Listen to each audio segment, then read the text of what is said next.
So we've been going hard on mental alchemy over the past couple, and it's nearing time to switch gears a bit.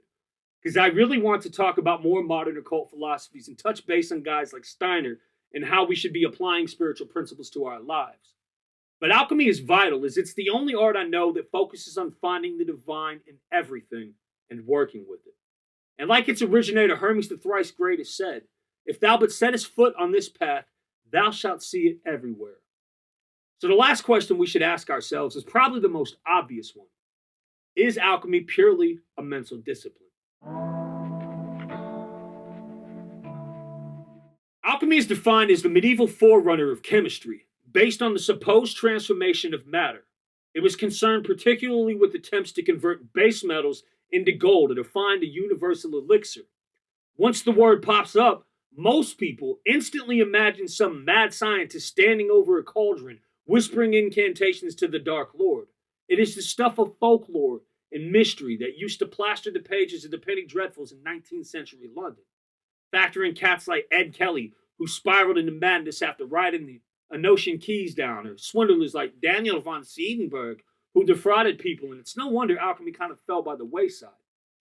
Granted, all these preconceived notions are based on an aspect of alchemy that was grossly mistranslated by greedy minds, but it is what it is. We recognize that. Alchemy started out as a search for spirit and matter. Guys like Paracelsus really wanted to know the great mystery of life and how it worked. Newton translated the Emerald Tablet believing it contained an infinite number of potential discoveries. These men understood that the alchemist was just as transformed by the processes as the material being worked. Yes, material is always involved because we are said material. Alchemy is a polysemic language. A lot of practitioners hid the meanings of their work with rich symbolism meant to confuse the uneducated reader. This isn't that much different from Yehoshua when he looks at his disciples and says, "Knowledge of the mysteries of the kingdom of heaven has been granted to you, but to them it has not been granted." Spiritual alchemy was passed down in the same fashion. They'd use symbols that were known to the world of astrology in ways that would be unrecognizable to most astrologers. I'm certain they would have given an ambiguous response of, "as above, so below," if they were asked about it, but I digress. What we have today is a collection of works that hardly even agrees with one another due to alchemy's secretive past. Let's unravel the great work a bit, shall we? Here we see a famous depiction of Hermes Trismegistus with the alchemical sun and moon from a text Michael Meyer wrote somewhere around 1617, I think. Notice that the sun is over the moon in this depiction. Evola writes, "We can say in general that the sun is form and the power of individuation, while the moon, which preserves the archaic mother and woman symbols, expresses the material and universal.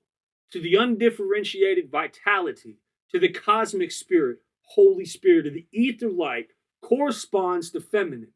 So the sun represents our consciousness, that which experiences the sensory world and the seat of our intellect. This is the part of us that yearns to enjoy the experiences of life itself, that knows we exist. Think bullheaded determination in conscious thinking. Then Luna, or the moon, must be that which is experienced, or what the Greeks would call heil, or matter, right? She is that divine reflection at the core of existence. This is the seat of our intuition, that still small voice that directs our path. Think gut feeling. Ergo, nature loves to hide herself. She hints of one meaning under many forms which delude the senses of fools. Heraclitus was trying to tell us to go inward and seek wisdom, but she is the guiding light that brings us closer to the divine. But don't seek with our heads and our perception of the outer world, rather with our hearts in the interior one. This is why I always say construct your temple at the heart of the rose. It's not the intellect that awakens to the divine presence in all things. It's the soul. This brings us to the subject of actual transformation, to turning our will and our lives over to a higher calling.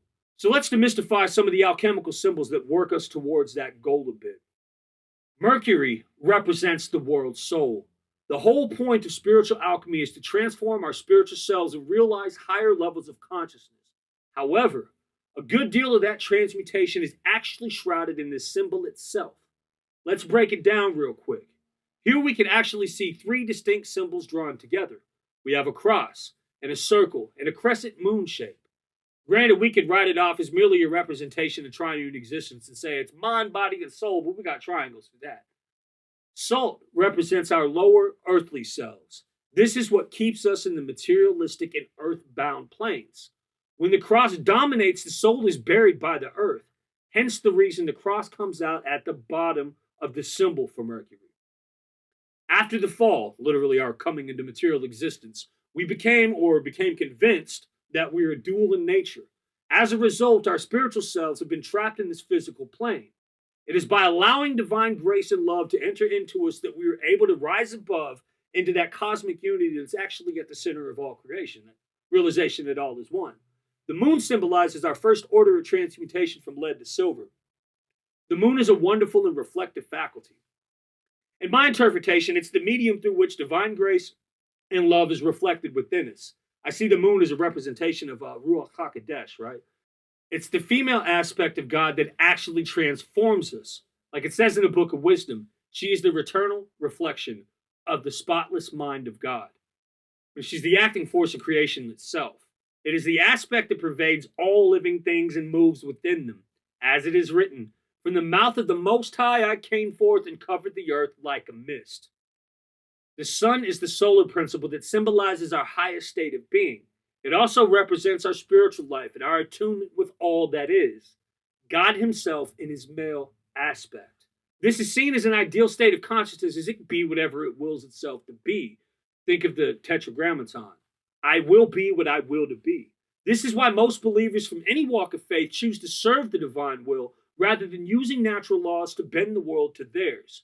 In doing so, we are transforming ourselves to a higher state of being and helping others do the same. So Mercury is an allegory for consciousness in this raw form. It is the face of the still waters of the great sea over which the spirit flew in the creation epic of Genesis. It is the prima materia, the raw material God works with. This implies that all one has to do to elevate their consciousness is awaken to the truth. God is within us and all living things. Thus is the nature of the great work. Thank you for your time.